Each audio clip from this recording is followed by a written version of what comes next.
Y pues vamos a dar inicio a nuestra conferencia. Me presento, mi nombre es Osiris Martínez, soy director de AFOR y en esta ocasión pues también voy a ser su conferencista.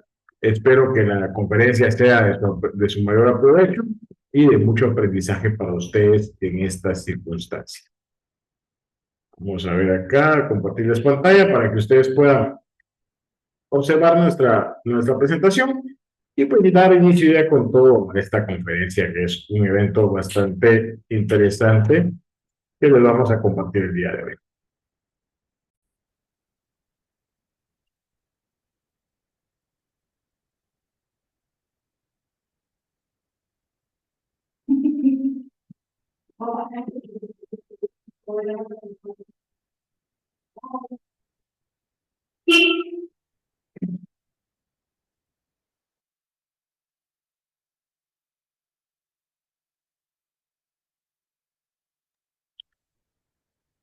Pues viendo nuestra conferencia, iniciando pues con la primera etapa, creo que nos queda por acá algunas cosas del sistema.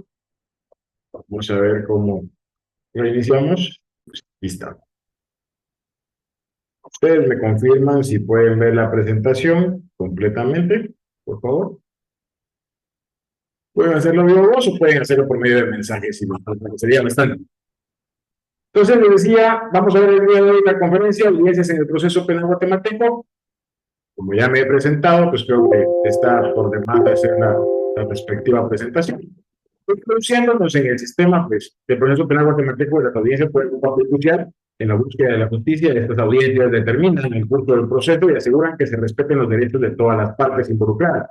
Recordemos que el proceso penal no es un proceso castigador, sino es todo lo contrario, es un proceso que reforma al delincuente y en su momento busca la reinserción de este delincuente dentro de la sociedad nuevamente.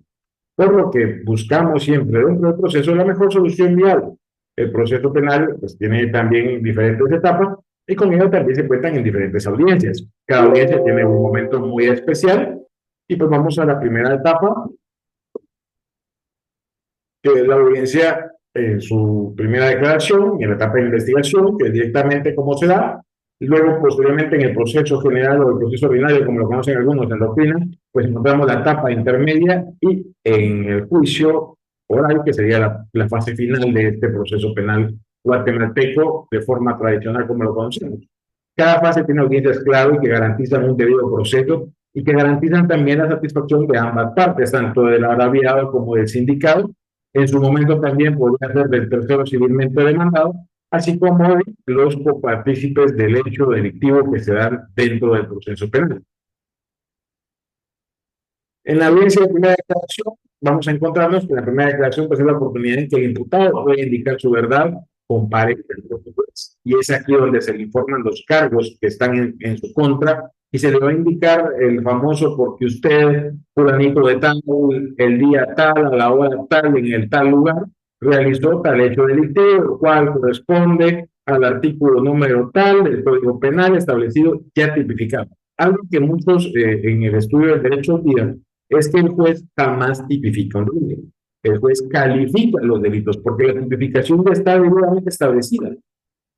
Cuando hablamos de tipificación, hablamos específicamente de la creación del tipo penal. Y cuando hablamos de la creación del tipo penal, estamos estableciendo que es directamente por los legisladores, son los únicos que pueden crear tipos penales basados en una investigación socioeconómica de la cual va a establecer cuáles son los hechos delictivos, también los datos estadísticos del INE, que son muy importantes en ese tipo de circunstancias, para establecer cada uno de los tipos penales que van a entrar a regir en nuestro país. Si hablamos de la ley de narcoactividad, pues hablamos de que en algún punto se estableció que el comercio ilícito, la comercialización, perdón, de estupefacientes o de algunas situaciones que no son apegados al derecho, vulneraban no solo a la sociedad, sino quienes también lo consumían o quienes podrían estar cerca de él. Aparte de eso, también encontramos, vamos a un hecho culposo, vamos a las lesiones culposas, que está como en el 150 del Código Procesal Penal, o, perdón, del Código Penal, y con ello pues, vamos a encontrar que también vamos a observar la situación del tipo penal que establece que de un hecho que no se quería denunciar resulta una muerte de una persona. Ese sería el verbo rector, dar muerte a una persona por algo que no se quiere pretender hacer o no se quiere hacer. Pues con esto vamos a observar diferentes etapas dentro del proceso y esas etapas se van a ir dilucidando dentro de la primera declaración. Es hacerle ver por primera vez al sindicado de qué se le está imputando, por qué razón él está compareciendo a una audiencia específicamente en proceso de instancia penal, que son los órganos jurisdiccionales competentes, y ahora pues con delitos menos graves, que es otro tipo de audiencia que se ve dentro del proceso penal también de forma muy específica, que ya se encuentra legalizado para que el juzgado de paz conozcan ese tipo de delitos. Son delitos que no, la pena no excede de 5 años. Si la pena excediera de 5 años, pues los juzgados competentes para conocer serán los juzgados de primera instancia penal. De ahí, por todo lo demás, serían los juzgados de paz los que les corresponda conocer este tipo de hechos delictivos, o como también los juicios de falta, que son ellos los correspondientes a encontrar ese tipo de circunstancias. El fundamento legal de la primera declaración lo vamos a encontrar dentro del artículo 82, 90, 92 y 306 del Código Procesal Penal, y la audiencia de primera declaración es esencial para garantizar que el imputado esté informado de los cargos y pueda ejercer su derecho a defenderse.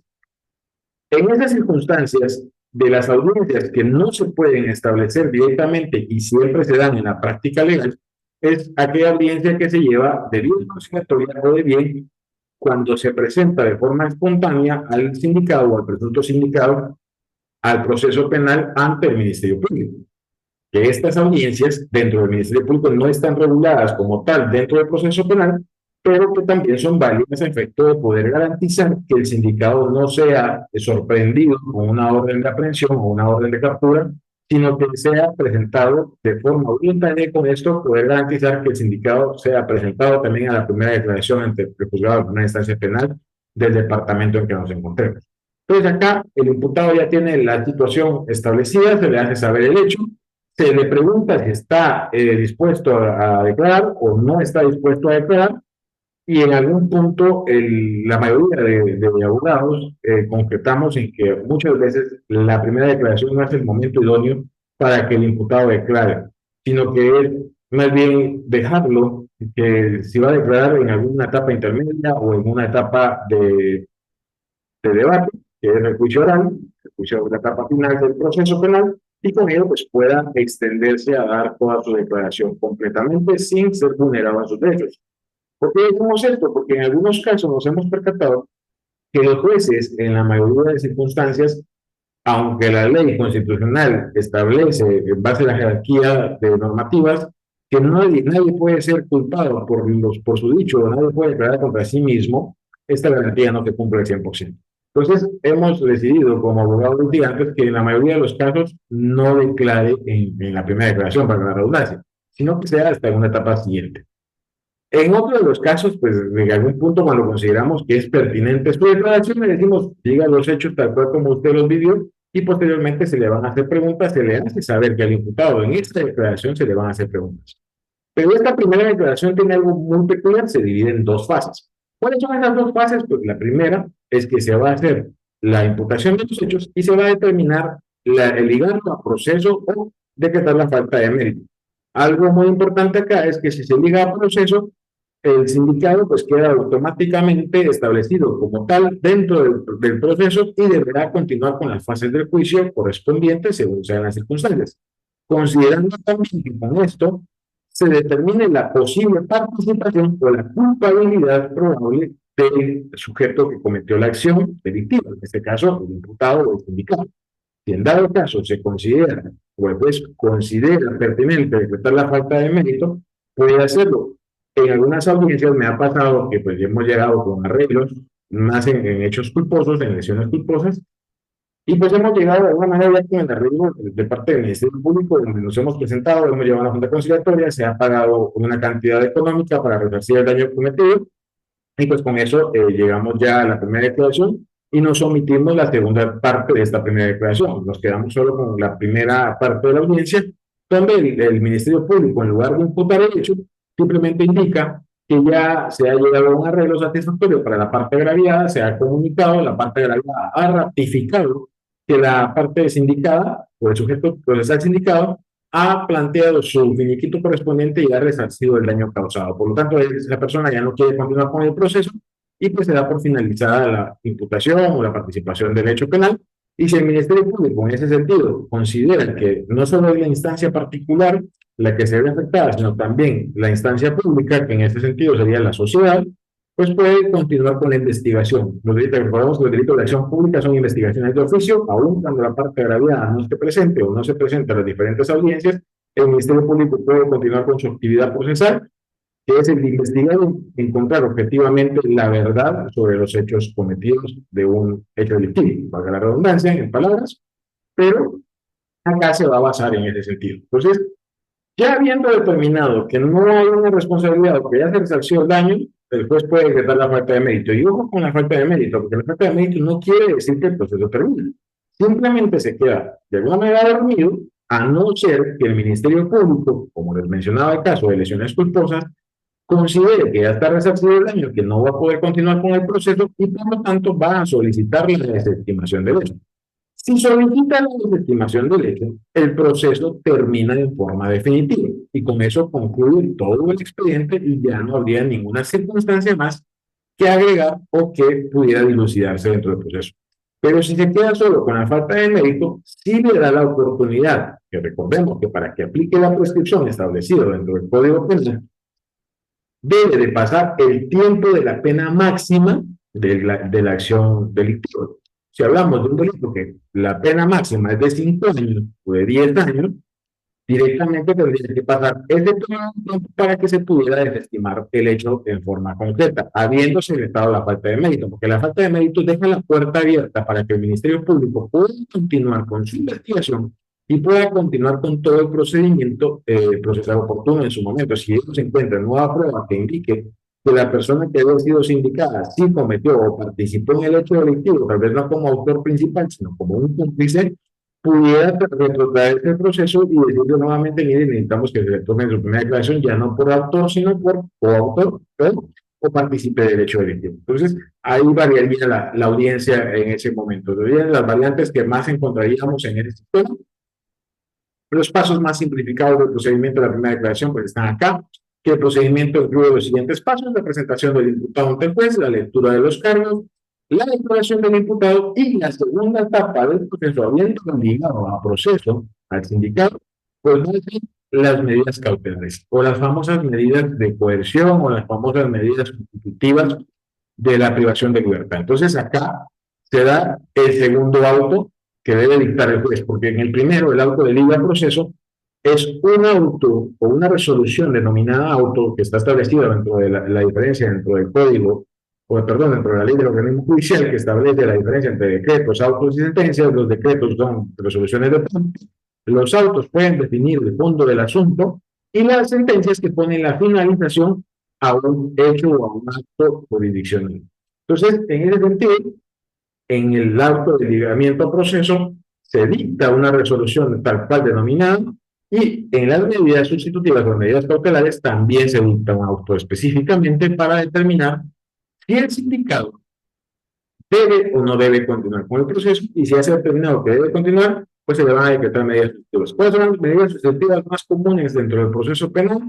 La obligación de firmar un libro de asistencia, que era antes de forma tradicional. Hoy en día ya está la obligación de presentarse periódicamente ante el Ministerio Público, cosa que no se ha reformado legalmente, pero en la praxis jurídica sí tiene la reforma y el Ministerio Público hoy en día cuenta con sistema biométrico que es la detección de la huella dactilar. Por lo tanto, el sindicado debe presentarse periódicamente ya no a una judicatura, sino a la fiscalía más cercana de su residencia, que ya son fiscalías municipales también, recordemos esa parte, y con ello prestar su huella biométrica a efecto de tomarle periódicamente su asistencia y garantizar. Con estas medidas, lo que se pretende es garantizar la presencia del sindicado en las demás audiencias. Entonces, la medida sustitutiva sirve para ello, para garantizar la presencia del sindicado, y con la presentación biométrica estamos determinando que el sindicado efectivamente es la persona quien dice ser, ya que antes también solía pasar mucho en las judicaturas, es que el sindicado pues daba su DPI a X persona, le hacían un documento falso, aparecía otra foto, y pues de alguna manera esa persona era la que iba a firmar por el sindicado, bien, gracias por otro lado, escondiéndose o huyéndose del proceso penal. Entonces, Ya cuando se han dictado las medidas cautelares o medidas ejecutivas, también se va a determinar el periodo de, eh, de investigación. Acá pasan otras dos cosas muy interesantes. La primera es que si nos vamos a ver directamente la situación de que el sindicato no va a usar de medidas sustitutivas, sino va a estar en prisión preventiva porque no se logró destruir por parte de la defensa técnica la situación de que el sindicato tiene arraigo, no va a utilizar el proceso penal, no se va a huir del proceso penal, sino que va a garantizar la presencia en automático. El juez dictará las medidas de prisión preventiva, que son medidas positivas directamente, y por lo tanto pasará en prisión preventiva el tiempo de investigación. Desventaja en algún sentido porque se pierde la libertad de la persona. Ventaja de alguna manera dentro de ese sistema es que, hablándolo en términos coloquiales, pues lo bonito sería que se cumplieran los plazos, pero lastimosamente no es así. Pero la ley establece un plazo determinado de 3 meses para la investigación, siempre y cuando la persona se encuentre en prisión preventiva. Si la persona goza de medidas sustitutivas, la investigación o el proceso de investigación va a durar 6 meses. ¿Sí? Entonces, cuando ocurre esta situación de los 6 meses, el Ministerio Público tendrá todo ese tiempo para la investigación. A no ser que el Ministerio Público considere que los 6 meses son excesivos, que ya tiene toda la investigación prácticamente realizada y que es demasiado tiempo. Entonces puede reducir el tiempo a 4 o a 3 meses también, a 2, pero el mínimo es 1 mes. En dado caso, sea prisión preventiva, 3 meses, medidas sustitutivas de privación de libertad, 6 meses para la etapa de investigación. En esta misma audiencia, previo al cierre, lo que se va a determinar específicamente es el periodo también para presentar los actos conclusivos, que son los que nos llevan a la siguiente etapa del proceso penal general y el cual establece que va a presentar toda la carga de prueba al Ministerio Público y decir, bueno, el señor fulano de tal o la señora fulana de tal debe de ser llevado a juicio por tales circunstancias, imputándole nuevamente el hecho delictivo del cual se le acusa, haciendo ver las circunstancias en tiempo, lugar y modo, que son porque usted, fulanito tal, el día tal, a la hora tal, en tal lugar, tiempo, lugar y modo, realizó tal acción. Entonces, nos vamos procediendo en ese sentido y el Ministerio Público presenta su acto conclusivo en una fecha determinada, por lo menos 10 días a 15 días antes de la audiencia de etapa intermedia, que es la que va a decidir si la persona va o no va a juicio. Entonces, antes del cierre se plantea esas circunstancias, si son 3 meses, se toma el tiempo de los 3 meses más 10 días para que presente acto conclusivo y se señala la fecha de la audiencia, que serían de 15 días más. Vencido ese plazo, ya estaríamos directamente en la etapa intermedia. Si ya se ha desarrollado la discusión del periodo que se le va a brindar por parte del juez al Ministerio Público para la etapa de investigación, se cierra la audiencia, quedan notificadas las partes en la audiencia. Recordemos que ahora la oralidad permite la notificación verbal, por lo tanto las partes quedan legalmente notificadas de esa audiencia y usted como abogado litigante deberá llevar un bloque de notas o donde apuntar y anotar la próxima fecha de audiencia, que sería la realización de la etapa intermedia.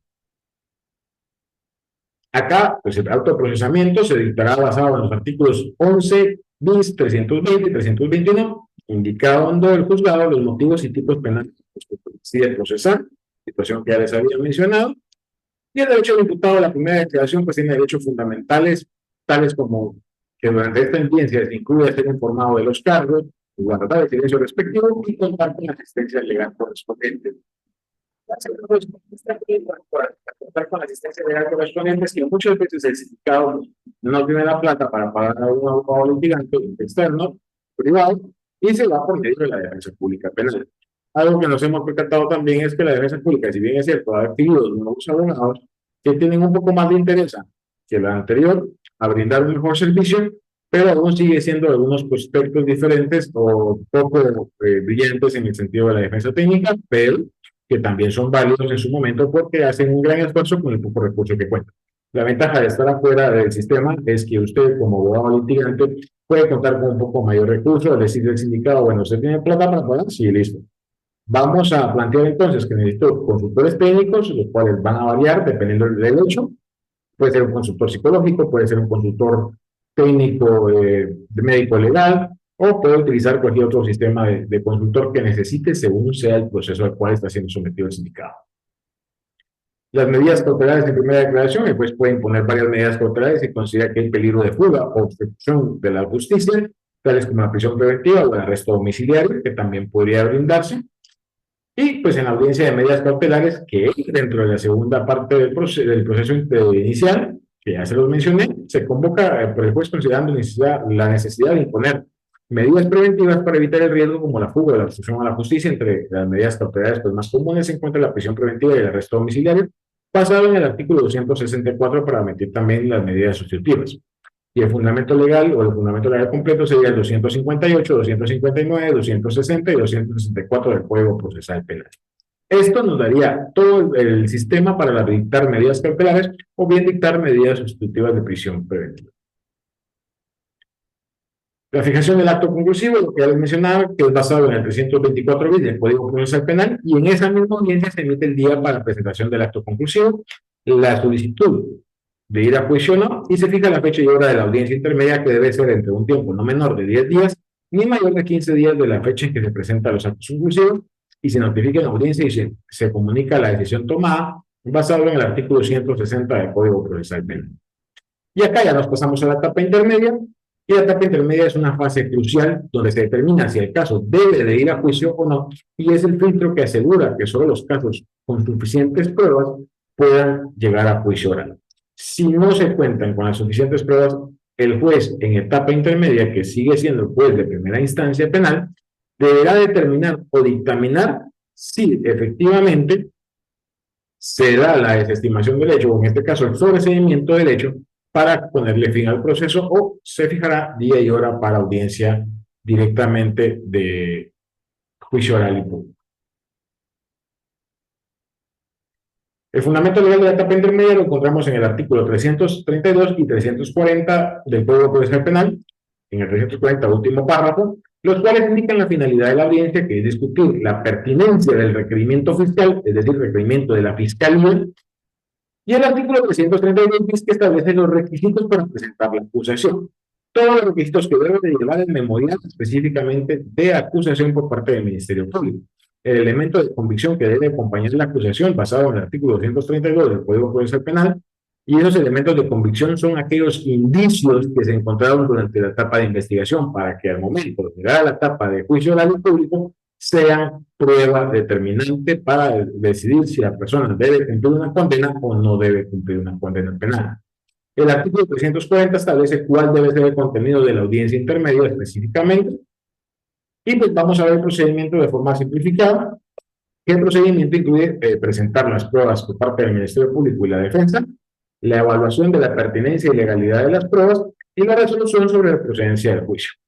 En la primera parte, en cuanto a la presentación de medios de prueba, muchos abogados defensores lo que no hacen es decidir o es plantear medios probatorios. En el caso de los medios probatorios testimoniales, muchos también concluimos que no son necesarios. ¿Por qué? Porque pasa lo de los famosos memes o de los famosos TikToks, que de pronto le preguntan al testigo y le van a decir, mire, ¿y usted cómo es que le consta el hecho? Es que la verdad es que me dijo que yo dijera eso. Y es que el abogado me mencionó todo el hecho y yo por eso lo sé. O sea, no es que le conste entonces, sino que es que él como abogado se los dice y los prepara, obviamente, para prestar su testimonio, pero tampoco es para que vayan a cometer tremendas barbaridades en su declaración. Entonces, como abogados, hemos concluido que preferiblemente no es de bueno o beneficioso llevar a un testigo, salvo que el testigo sea leal en su manifestación y usted lo escuche directamente y él mencione el hecho, lo puede hacer. ¿Por qué? Porque muchos abogados han llegado a la práctica de que presentan testigos, pero son testigos preparados. Entonces son testigos falsos que el abogado ingresa dentro del proceso a efecto de poder desestimar o plantear una duda razonable que pueda conllevar a la absolución del sindicato. Sin embargo, no es nada bueno hacer ese tipo de práctica. ¿Por qué? Porque lo que hace es debilitar la defensa técnica, que pudiera ser mucho más sólida, planteando un consultor técnico que plantear un testigo que de pronto va a fallar en todo el proceso. O definitivamente las mejores pruebas que usted puede presentar son videos, audios que no hayan sido tocados, que no hayan sido editados, simplemente que sean extraídos de algún lugar específicamente donde se encuentren los registros audiovisuales y poderlos presentar como medios probatorios, también documentos, según sea el caso. Es bueno presentarlos, que presente acá, si usted no, o si su sindicado no quería que usted presentara al perito o de pronto al consultor técnico, no lo propusiera en la primera declaración porque le iba a salir mucho más caro tenerlo que llevar a varias audiencias, pues puede hacerlo en este momento. Es el momento oportuno para procederlo como medio probatorio. ¿Por qué? Porque el consultor técnico tiene una característica muy especial. El perito, por parte de la Fiscalía, solo se puede concretar a ratificar su informe pericial y a manifestar lo que le conste del informe que él realizó, de la investigación que él realizó. Sin embargo, el consultor técnico, aparte del conocimiento que pueda tener en un área específica, puede realizar preguntas constantes basados en la relación del hecho o basado en toda la investigación que se está viendo. Entonces ahí va la variante del consultor técnico. El consultor técnico no solo le va a asesorar al abogado qué preguntas hacer, sino que también él puede intervenir dentro de las audiencias para hacer preguntas pertinentes o poderse oponer a una etapa procesal repentina. El juez acá evalúa las pruebas presentadas. Cada prueba, por lo general, por parte de la defensa, cosa que no se hace, pero considero, mi parecer y el parecer de algunos colegas, válido que objetemos cada una de las pruebas que presenta el Ministerio Público. ¿Por qué? Porque esa objeción nos va a servir para plantear posiblemente un procedimiento de apelación o un procedimiento de casación. Si usted no objeta, no va a tener cómo plantear ese tipo de procedimientos a fondo, sino que va a ser únicamente y exclusivamente de forma su presentación, por lo que no va a ser tan fuerte la defensa técnica que pudiera mostrar al momento de plantear un recurso o bien de plantear algún tipo de circunstancia que fuera necesaria, incluyendo hasta el amparo, que pudiera ser alguna de las circunstancias también válidas en algún punto del proceso. Y se dicta la resolución final, acá habiendo decidido, pues, si existen elementos probatorios de convicción que demuestren la participación de la comisión o la posible participación del hecho del sindicado, puede dictarse una apertura a juicio y por lo tanto se señalará día y hora de la audiencia de debate. Habiendo dictado esa audiencia, quiero decir que hay muchos elementos de convicción o algunos que pudieran demostrar la culpabilidad del sindicato. Si el juez considera que no existe ningún medio de convicción, que no existe un solo elemento que pudiera demostrar que el sindicato participó en el hecho, pues únicamente le quedará sobreseer el proceso. También puede decidir archivar provisionalmente el proceso, archivarlo en forma definitiva o sobrecederlo o en su momento cambiar y pues decir, bueno, ¿saben qué? Vamos a decretar una falta de mérito para que el MP tenga todo el tiempo del mundo para investigar. Acá ya no estamos a disposición directamente de lo que la ley establece. La ley simplemente le da al juez las salidas que puede optar para esta audiencia, pero quien decide con el discernimiento, con la sana crítica razonada, con la psicología básica que establece la sana crítica razonada, la objetividad del proceso penal, la objetividad de la investigación, la posible testificación de los elementos probatorios y la prueba reina que el Ministerio Público pudiera tener, al juez le va a permitir decidir si efectivamente debe o no debe de ir a juicio oral y público. Si el juez considera que va a juicio oral y público, pues nos encontraríamos directamente a las demás circunstancias. Y acá las posibles resoluciones que podría dictar, lo que ya les mencioné, el sobreseimiento, la apertura a juicio y la suspensión del procedimiento. La suspensión del procedimiento pues va a ser un archivo provisional en lo que el Ministerio Público se le brinda un plazo mayor para determinar ciertos elementos. Por ejemplo, si al juez o a la jueza no le queda claro que el sindicato efectivamente estuvo ahí porque faltan declaraciones y en su álbum fotográfico mostraba que en el lugar es concurrido, pudiera ser que el juez determine que necesitan por lo menos conseguir un par de declaraciones testimoniales para determinar si efectivamente reconocen o no reconocen al sindicato, poder hacer hasta un reconocimiento de filas para determinar la participación del hecho del sindicato, y este reconocimiento de filas puede hacerse previo al debate, incluyendo la etapa intermedia, o bien desde la etapa introductoria, y hasta en su momento pudiera hacerse en un careo específico dentro de la etapa de debate oral y público, que serían también la situación de reconocimiento de filas, audiencias muy alejadas a que se practiquen constantemente dentro del proceso penal, pero que también se pueden realizar. Entonces se fija un día y hora para hacer el reconocimiento de filas, y el reconocimiento de filas no es más que el reconocimiento del sindicado junto con otras personas. Ustedes han visto de pronto algunas series como La Ley del Orden, CSI, perdón, CSI Miami, que de pronto ponen a varias personas y le dicen al agraviado, mire, usted reconoce al sindicado que está atrás de una ventana y no lo puede ver, puede señalar a la persona que le agredió, que le pegó, que le hizo esto, le hizo lo otro. Y la persona dice, sí, es el número 5, el número 6, pues lo mismo exactamente pasa en Guatemala, solo que se le denomina reconocimiento de filas. Y eso se practica por lo general cuando están en prisión preventiva. Cuando no están en prisión preventiva, resulta un poco más complejo el reconocimiento de filas, pero sí se puede dar. ¿Cómo es que se brinda ese reconocimiento de filas? Pues por lo general, acá en Guatemala no tenemos únicamente la cámara GESEL, pero la cámara GESEL es utilizada para circunstancias de menores de edad y por lo tanto no se permite para reconocimiento de filas.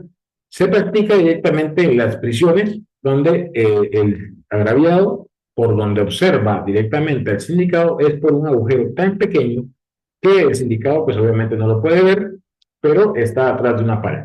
Entonces, él va a reconocer, por ejemplo, colocan a 5 o 6 personas que pudieran tener el mismo porte, la misma estatura, el mismo color de cabello, las mismas facciones físicas o similares a ellas, las mismas o similares, perdón, y con ello poder determinar si es o no es la persona culpable, porque ha pasado en algunos casos que tienen a la persona sindicada, por ejemplo, es el señor Juan Pérez, que valga el bendito Juan Pérez que siempre aparece en este tipo de circunstancias, que no sé quién será, pues pobrecito siempre sale mencionado, y pues el señor Juan Pérez se encuentra en reconocimiento de filas y de pronto se le dice al agraviado, usted reconoce del número del 1 al 5 quién es su agresor, y resulta que el señor Juan Pérez está haciendo el número 3 y la persona señala al número 4. Entonces resulta ser que ya desde ahí se está planteando por parte de la defensa una posible situación de no identificación del sindicado y con ello la no participación de hecho. Acordemos que el artículo 15 constitucional establece que toda duda favorece al reo, por lo tanto, con eso estamos favoreciendo también a nuestro sindicado. Muchas veces no lo hacemos porque casi es que imposible que no reconozcan al sindicado, pero cuando el proceso tarda mucho en la etapa de investigación, sí hemos planteado ese tipo de circunstancias porque los cuerpos van modificándose. Conforme el paso del tiempo, cada uno ha cambiado su estructura. Si ustedes recuerdan cómo eran de niños, hoy en día pues son totalmente diferentes. Cada etapa que usted va viendo o cada mes que usted va viendo su cuerpo se ve frente al espejo, hay una modificación en su rostro y obviamente pues como uno no cambia el estilo que del peinado, que de la camisa o la blusa, qué sé yo, lo que utilicen, pues casi no se ve un cambio tan radical, pero estando en una situación de prisión preventiva, créanme que los reos o los sindicados cambian demasiado su fisionomía. La cárcel envejece muy rápido y envejece mucho. Entonces cambia mucho la fisonomía y se les vuelve casi imposible a los agraviados poder reconocer al sindicado, pero tendrías que dejar pasar un buen tiempo para poder plantearlo y poder llevar a cabo ese tipo de circunstancias para plantear alguna duda, si en algún momento quieres hacer una defensa sólida en ese sentido. Pero va a variar dependiendo del tipo de defensa que estés planteando. Bien, ahora vamos al debate de juicio oral y público, que ya se ha decidido específicamente que se puede realizar, y el debate de juicio oral y público es el corazón del proceso penal. ¿Por qué? Porque es aquí donde se presentan todas las pruebas y se emite una sentencia basada en ellas. Acá el juez va a analizar cada una de las pruebas que se le presenten, tanto documentales, testimoniales, periciales, científicas, que algo que nos ha sorprendido en Guatemala es, y a mí me sigue sorprendiendo cada vez que interrogo a un técnico o a un especialista en ciencias forenses, es que de pronto se le hacen preguntas muy específicas. Por ejemplo, ustedes conocen el método de investigación, que todos lo vivimos al momento de presentar nuestra tesis, es el bendito método de investigación. ¿Qué es el método de investigación mixto? ¿Es el método de investigación cualitativo, cuantitativo?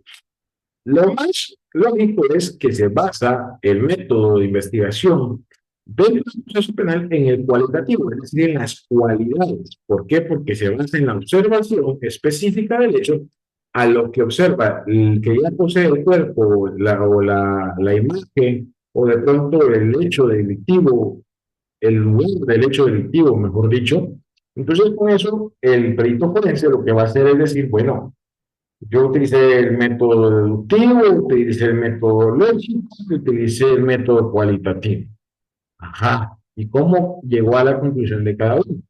Cosa que les olvida a muchos colegas preguntar en ese tipo de circunstancias. Entonces, cuando no cumple todos esos elementos de los métodos de investigación, no tenemos una prueba científica real. Recordemos que cada método de investigación tiene ítems muy específicos que deben ser colocados dentro del proceso de informe pericial, cosa que aún así no lo siguen haciendo. Si vamos a los estándares internacionales hoy en día están exigiendo por lo menos 15 ítems que debe tener la etapa de investigación detallando cada paso que se dio para llegar a la conclusión que dice el perito que llegó. En Guatemala lo reducen a 5, a 6, a 8 pasos, pero el protocolo de investigación forense por lo menos establece un mínimo de 10 pasos. 10 pasos que muchas veces no se cumplen porque se repiten. Y otra de las cosas es, cuando usted le pregunta al perito en algún punto del juicio o al público y le dice, oiga, ¿y usted cómo es que determinó la lesión? Pues es que me basé en el hecho histórico, y el hecho histórico es la narrativa que hace el agraviado o agraviada del hecho sucedido, valga la redundancia en palabras, pero de lo que ha ocurrido, de lo que ha pasado. Entonces, le dice uno, bueno, ¿y qué más hizo? Ah, pues le tomé fotografías a la lesión que presentaba, porque presentaba lesiones en el rostro, en el pómulo derecho, de un diámetro de tanto por tanto, y mide tanto, y me hace esto y hace lo otro. Okay. Listo. ¿Y eso es todo? Sí, eso está todo, porque yo tomé fotos y con eso determiné la culpabilidad. Ajá.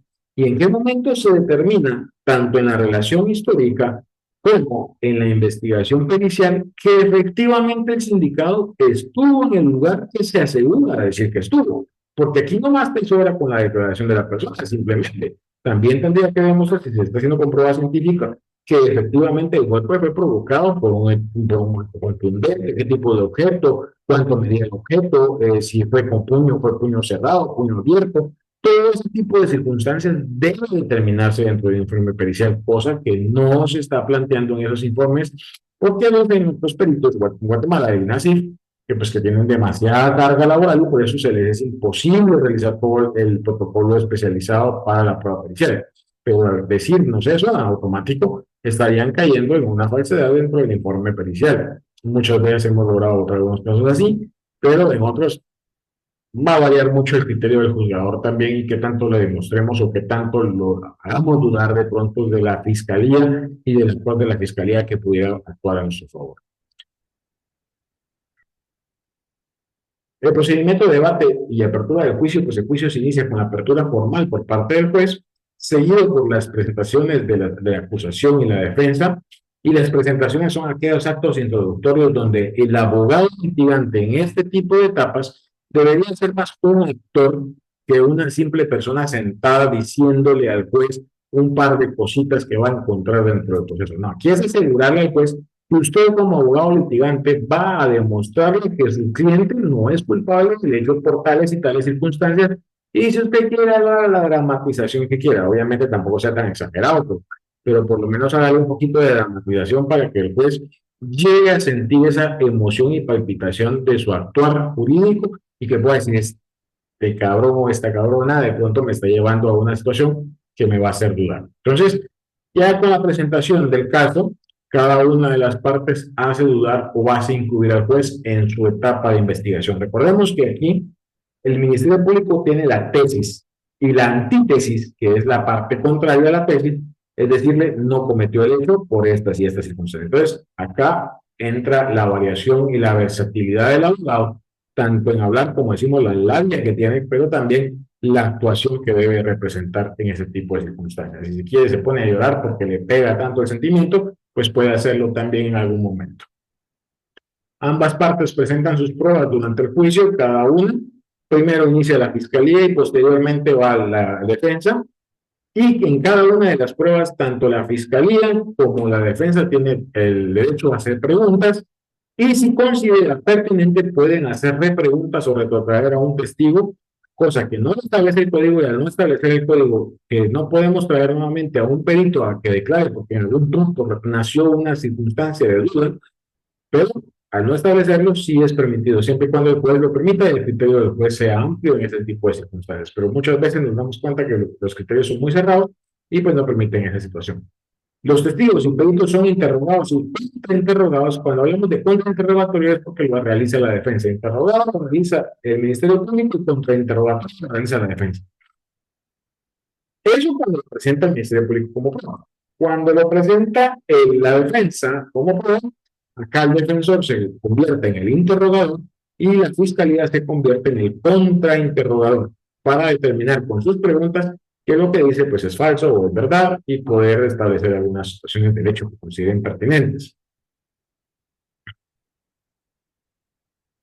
Los alegatos finales, después de la presentación de todas las pruebas, de determinar cada uno sus pruebas y decirle al juez y demostrarle con cada una de esas pruebas la culpabilidad o no culpabilidad del sujeto, vienen y hacen la presentación de sus conclusiones.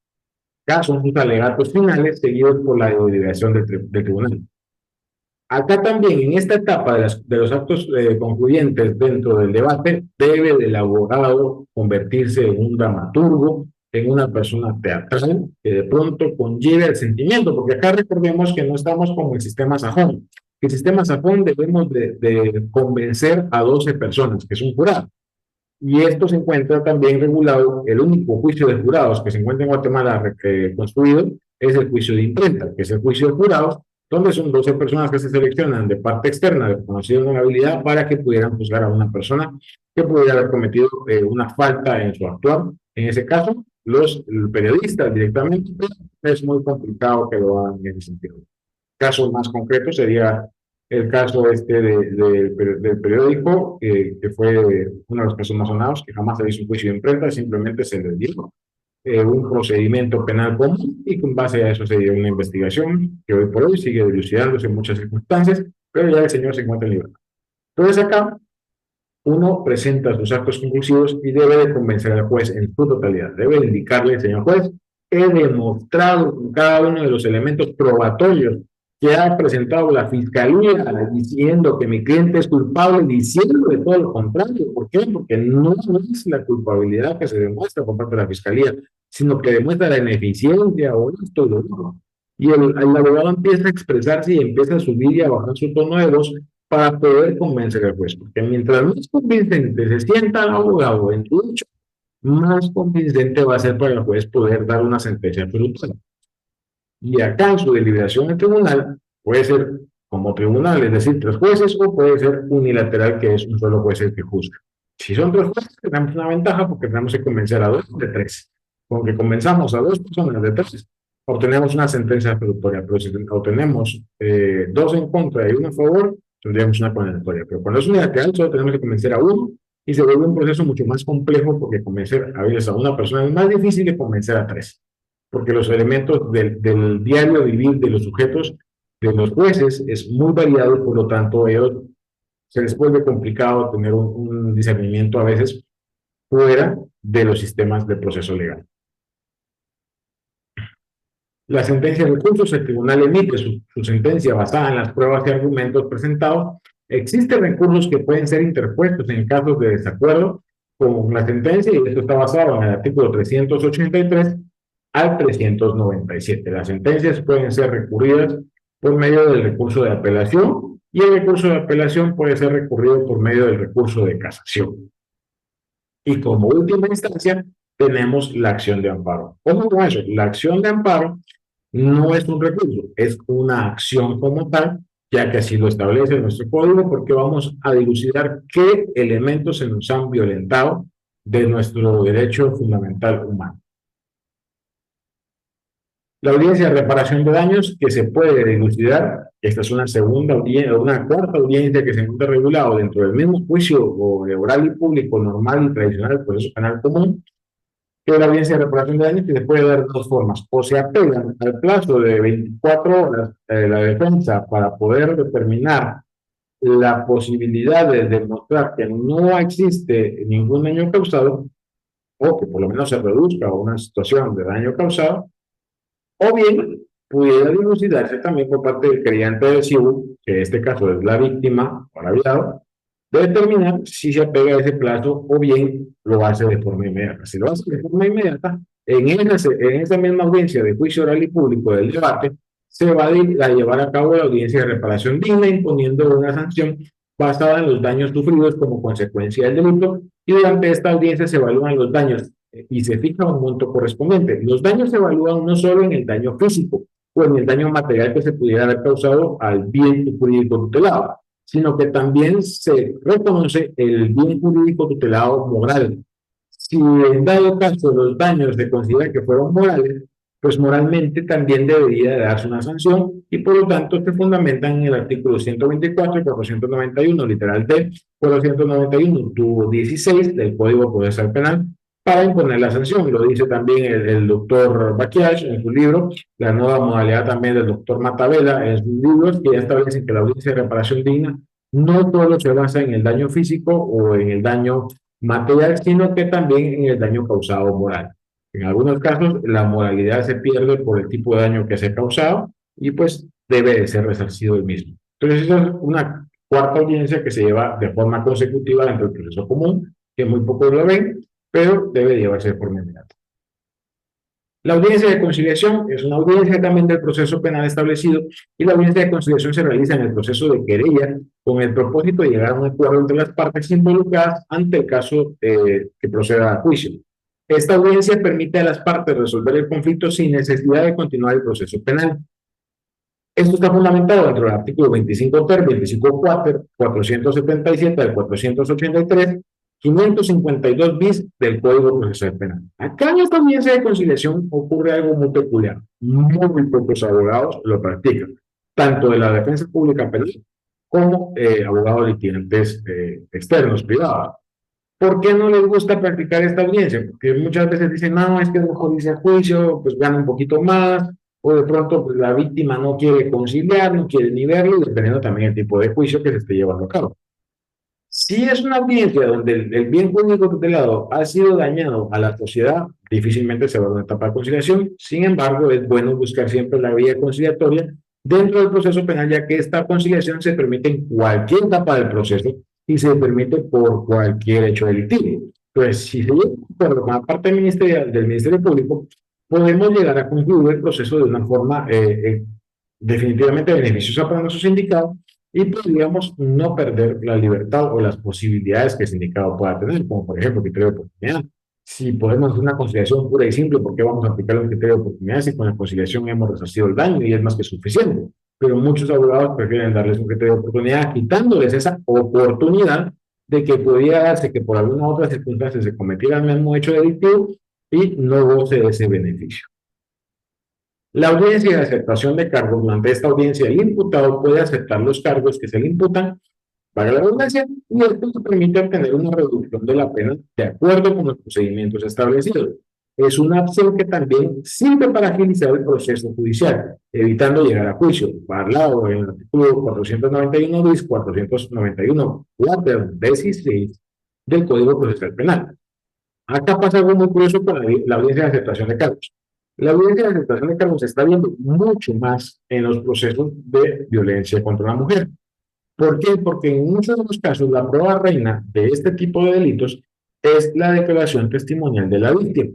Y aunque la víctima logre decir en algún punto, mire, yo no quiero nada, no quiero continuar con el proceso, este juicio se lleva a cabo de oficio y por lo tanto el Ministerio Público continúa con la investigación hasta su finalización. Muchos de los casos nos ha resultado más favorable decir, mire, sabe qué hacerte los cargos, reduzca de 5 años posiblemente a 3, a 2, un año, conmute esa pena y váyase tranquilo. Entonces, ha resultado mucho más beneficioso, se le impone una sanción de un año muchas veces y con la reparación digna, se hace una reparación digna de por lo menos una cuantificación menor a 10,000 quetzales y con ello ha sido más beneficioso para el sindicato que en muchos casos que hoy en día vemos. Bien, eso ha sido de mi parte todo. Gracias y que recuerden que cada audiencia en el proceso penal guatemalteco cumple un rol fundamental en la búsqueda de la justicia. Ahora abrimos un espacio para preguntas y respuestas. Y antes de darles ese espacio, me gustaría también comentarles que la audiencia de juicio de delitos menos graves es una audiencia que agiliza mucho el proceso, porque acá tanto la víctima, si va a presentar su denuncia directa o su querella penal, va a realizar todo el proceso de investigación. Entonces ya debe de llevar con todos los elementos probatorios listos para ese tipo de audiencias, porque salvo que sea en hecho flagrante, se va a dar un procedimiento común, realmente tal cual como lo conocemos y como lo hemos visto en esta presentación, pero si en dado caso no es así, sino que es por medio de una denuncia, vamos a encontrarnos que el hecho se va a dar directamente a la etapa intermedia. Es decir, el Ministerio Público junto con la víctima llegan con todos los elementos probatorios y le dicen al juez, mire, señor juez, la persona ha cometido un hecho delictivo, por lo tanto, debe de ser juzgado y aquí están todas las pruebas, que básicamente es el acto conclusivo que se presenta de forma inmediata. Y con esto le dan un plazo por lo menos de 15 días a la defensa, dejando un plazo realmente no razonable, que para mí debería dilucidarse esa situación todavía y debería de corresponder un plazo mayor para poder presentar medios probatorios o presentar algún punto, algún consultor técnico que pueda colaborar en el juicio. Sin embargo, tenemos muy poco tiempo, entonces acá nos toca correr con todo el plazo y presentar una defensa técnica mucho más robusta para, en poco tiempo para cada uno de los casos. Muchísimas gracias. Les dejo mi tarjeta de presentación. También les dejo acá una pequeña de agenda de citas que ustedes pudieran corresponder en algún momento dentro del procedimiento. Y pues con todo gusto yo voy a atender sus llamadas o su mensaje según sea el caso de lo que ustedes pretendan conversar con nosotros directamente. Si les puedo proporcionar el material utilizado, con todo gusto se los puedo proporcionar, Cristian. Para mí será un placer, solo que acá algo que sí les quiero comentar es única y exclusivamente para ustedes. Si ya que gozamos de derechos de autor, entonces con todo gusto se los voy a compartir al correo directamente que ha quedado registrado. Y pues también les comparto aprovechando acá el enlace para que ustedes puedan pedir o generar directamente su certificado, su diploma de esta conferencia. Entonces acá ustedes pueden obtener su diploma, hacen clic, llenan sus datos y en automático van a obtener su certificado. Les llegaría directamente a su correo. Entonces aquí abro el espacio para preguntas y respuestas. Ustedes me dicen si lo quieren hacer a viva voz o lo quieren hacer también por medio de chat.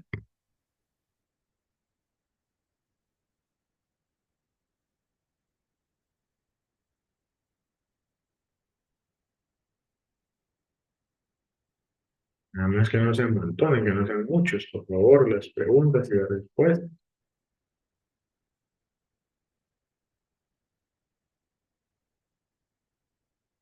Si quieren hacer preguntas, si tienen dudas de todo lo que hemos visto, pueden hacerlas, ya sea por chat o ya sea que lo quieran hacer a viva voz. Son bienvenidas. Y si todo ha quedado claro, pues también es que bueno que todo haya quedado bien. Y nos gustaría hacerles una pequeña pregunta en ese sentido. ¿Qué les ha parecido la presentación virtual de esta manera, con un avatar? Si se sienten más acogidos en ese tipo de conferencias, ya que va a ser muy importante para nosotros ver todo ese tipo de situaciones y en su momento pues poder contar con nuevos sistemas y poder mejorar cada una de estas conferencias que brindamos a ustedes que son nuestros participantes y que puedan continuar con una evolución en ese aprendizaje día a día. Si nos pueden responder el mensajito. Sí, dígame. Y yo tengo una pregunta, Dígame, con dígame. respecto al artículo 491 bis, cuando acepta los cargos, no me quedó muy claro de qué manera o por qué el imputado decide aceptar los cargos. No, no Bueno, me quedó muy claro. por qué se Un decide ejemplo. aceptarlos? Te respondo, ¿por qué se decide aceptar los cargos? Porque es un beneficio para el imputado. Se acepta los cargos, se reduce la pena. Si, ejemplo, la pena es de 6 años, es posible que vaya a conseguir una pena aceptando los cargos de 3 o de 2 años. Por eso es que decimos al imputado, mire, a usted le conviene aceptar, ahorre todo el proceso y pues desde la primera declaración acepte ese hecho. Váyase con una reducción de pena, va a pagar su conmuta de la pena que acuérdense que existe la conmutación, que es en lugar de la privación de libertad, pagar una cantidad económica referente entre 5 a 100 quetzales por día por el tiempo de la pena impuesta. Entonces, por eso es que le decimos al sindicato, mira, a usted le conviene. Ahora, si el sindicato considera o nos dice efectivamente que no cometió el hecho y sostiene su veracidad del hecho, buscamos elementos probatorios que digan que efectivamente nos está diciendo la verdad, pues lo más ideal no es aceptar la culpabilidad, sino que irnos a todo el procedimiento penal común y llevarlo hasta adelante. No sé si te respondo ahí con tu pregunta, Didier. Sí, hoy sí ya me quedó claro. Digamos que esto más que todo beneficiaría a nuestro sindicado al momento de que, digamos que si le dan él acepta los cargos, se reduce y esto puede realizarse la conversión y él pagar en lugar de pagar en prisión, ¿verdad? Que sería una sanción que le daría, que sería multado o tendría que pagar algo económico, pues, de dinero. Ya Exacto, así no, ya no estaría en prisión. es Hoy sí ya me correcto, quedó más claro. Entonces, eso sí sería beneficioso para nuestro cliente. es correcto, así es. Hoy sí ya me quedó más claro, es que no mucho le había entendido a esa parte. No hay más, Gracias, Lick. de nada para servirte. Pues no sé si alguien más tenga alguna duda o con eso cerraríamos nuestra conferencia el día de hoy.